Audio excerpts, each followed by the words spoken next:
Es el tercer faro más antiguo del mundo.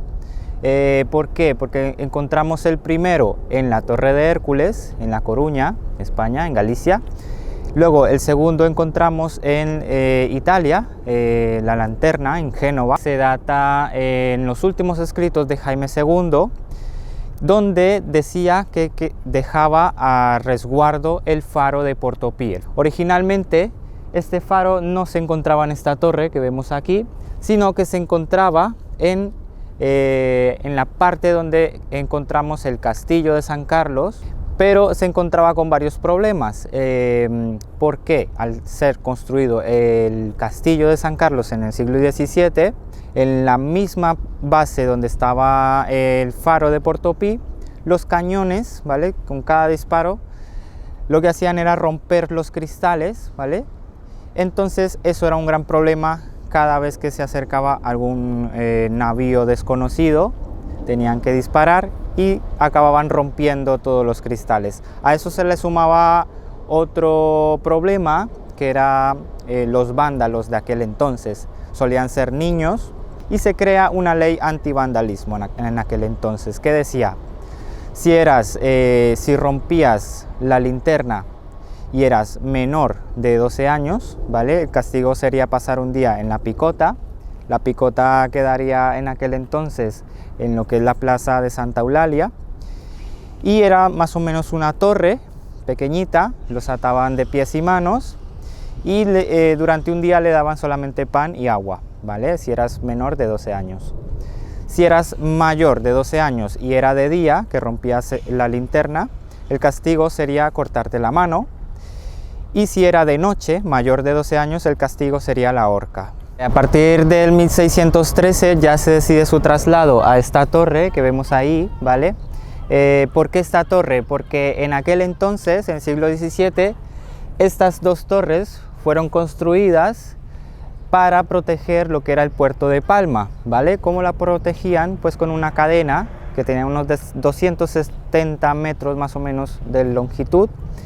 Era una cadena hecha con madera, las uniones eran las únicas que tenían metal, ¿vale?, y tenía unos 25 metros de calado.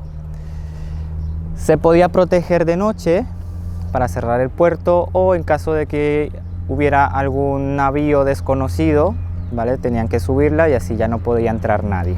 Era para barcos más grandes.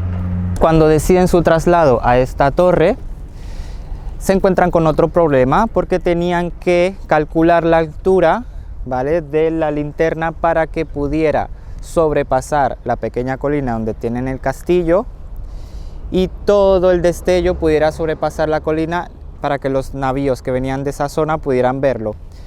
El problema era que no lo querían hacer demasiado alto, porque en caso de asalto a la torre, ¿vale?, que tomaran la torre, no pudieran atacar el castillo desde el faro, ¿vale? Entonces pasa unos 5 o 6 años hasta que deciden ya encenderlo. Luego es bastante importante este faro, porque si ven los mástiles que sobresalen, ¿vale?, era uno de los pocos faros que servía, aparte de faro, como torre de señales. En estos mástiles se utilizaban unas banderas, unos códigos, que dependiendo de los colores podríamos decir si era un barco desconocido, vapores desconocidos o mercantiles, o era un barco de correos. Entonces depende del código, se sabía alguna u otra cosa. También, aparte de banderas, se utilizaban los llamados botalones, ¿vale?, que eran bolas hechas de madera y eran alquitranadas. solían ser blancas o negras.